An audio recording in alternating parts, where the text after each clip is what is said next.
Welcome to movie brand.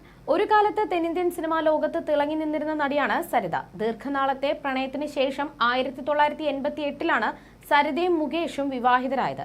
എന്നാൽ 2011 ഇരുവരും വേർപിരിഞ്ഞു. പ്രേക്ഷകർക്കിടയിൽ വലിയ രീതിയിൽ ചർച്ചയായ വിവാഹമോചനമായിരുന്നു ഇവരുടേത്. ഏറെക്കാലം ഇവർക്കിടയിൽ പ്രശ്നങ്ങൾ മാധ്യമങ്ങളിൽ നിറഞ്ഞു നിന്നിരുന്നു. ഇപ്പോഴത്തെ ഹേമ കമ്മിറ്റി റിപ്പോർട്ട് പുറത്തു വന്നതിന് പിന്നാലെ നടൻ മുകേഷിനെതിരെ ഗുരുതര ആരോപണവുമായി ഒന്നിലധികം സ്ത്രീകളാണ് രംഗത്തെത്തിയിരിക്കുന്നത്. ഈ വേളയിൽ വർഷങ്ങൾക്ക് മുൻപുള്ള സരിതയുടെ ഒരു അഭിമുഖമാണ് വൈറലായി മാറുന്നത്. മുകേഷുമായി പിരിയാൻ കാരണം അദ്ദേഹത്തിന് മറ്റ് സ്ത്രീകളുമായി ഉണ്ടായിരുന്ന ബന്ധങ്ങളും ഗാർഹിക പീഡനവുമാണെന്നാണ് സരിത അഭിമുഖത്തിൽ പറയുന്നത്. കരഞ്ഞുകൊണ്ട് സരിത മുകേഷിനെ കുറിച്ച് പറഞ്ഞത് ഇങ്ങനെയായിരുന്നു: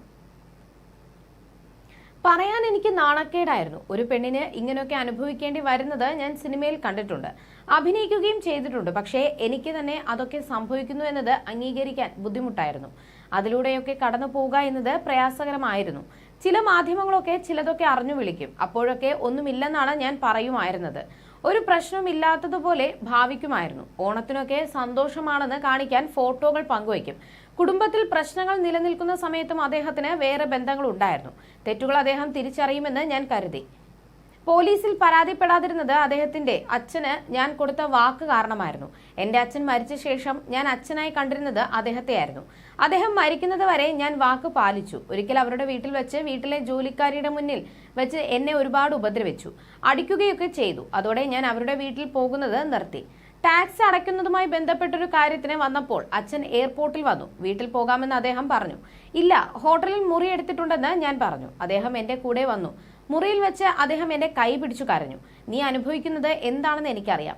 എന്റെ മോൻ ശരിയല്ല എന്നും എനിക്കറിയാം. പക്ഷേ ഇത് മീഡിയയിൽ വരരുത്, മോള് സഹിക്ക് എന്ന് അദ്ദേഹം പറഞ്ഞു. ആ വാക്കായിരുന്നു ഞാൻ ഇതുവരെ പാലിച്ചത്. എനിക്ക് എന്താണ് സംഭവിച്ചതെന്ന് ആർക്കും അറിയില്ല. LKG മുതൽ MBBS വരെയുള്ള എന്റെ മോന്റെ വിദ്യാഭ്യാസത്തിൽ അച്ഛനെന്ന നിലയിൽ ഒരു പങ്കാളിത്തവും അദ്ദേഹത്തിന്റെ ഭാഗത്തു നിന്നും ഉണ്ടായിട്ടില്ല. മകന് മഞ്ഞപ്പിത്തം വന്നപ്പോൾ അദ്ദേഹത്തെ ഫോൺ വിളിച്ചിരുന്നു. അപ്പോൾ പറഞ്ഞത്, നീ ഞാൻ എവിടെയാണെന്ന് ട്രാക്ക് ചെയ്യാൻ വിളിക്കുകയാണല്ലേ എന്നായിരുന്നു. 5 വയസ്സുള്ള മകന് മഞ്ഞപ്പിത്തമാണെന്ന് അറിയുമ്പോൾ ഒരു അച്ഛന് വിഷമം ഉണ്ടാകില്ലേ? ഗർഭിണിയായിരിക്കെ എന്നെ വയറ്റിൽ ചവിട്ടിയിട്ടുണ്ട്. കരഞ്ഞുകൊണ്ട് ഞാൻ വീണു. നീ മികച്ച നടിയല്ലേ, കരഞ്ഞോ കരഞ്ഞോ എന്നാണ് അയാൾ പറഞ്ഞത്. ഒരിക്കൽ എനിക്ക് 9ാം മാസമായിരുന്നപ്പോൾ കാറിൽ കയറാൻ നേരം അയാൾ കാർ മുന്നോട്ടും പിന്നോട്ടും എടുത്ത് കളിപ്പിച്ചു. ഞാൻ നിലത്ത് വീണു കിടന്നു കരഞ്ഞു. രാത്രി മിക്കപ്പോഴും മദ്യപിച്ചാണ് വരിക. ഒരിക്കൽ എന്താ വൈകിയത് എന്ന് സ്വാഭാവികമായും ചോദിച്ചു. അയാൾ എന്റെ മുടിയിൽ പിടിച്ച് നിലത്തൂടെ വലിച്ച് അടുക്കളയിൽ കൊണ്ടുപോയി. എന്നിട്ട് വയറ്റത്ത് ചവിട്ടിയെന്നും സരിത അഭിമുഖത്തിൽ പറഞ്ഞിട്ടുണ്ട്.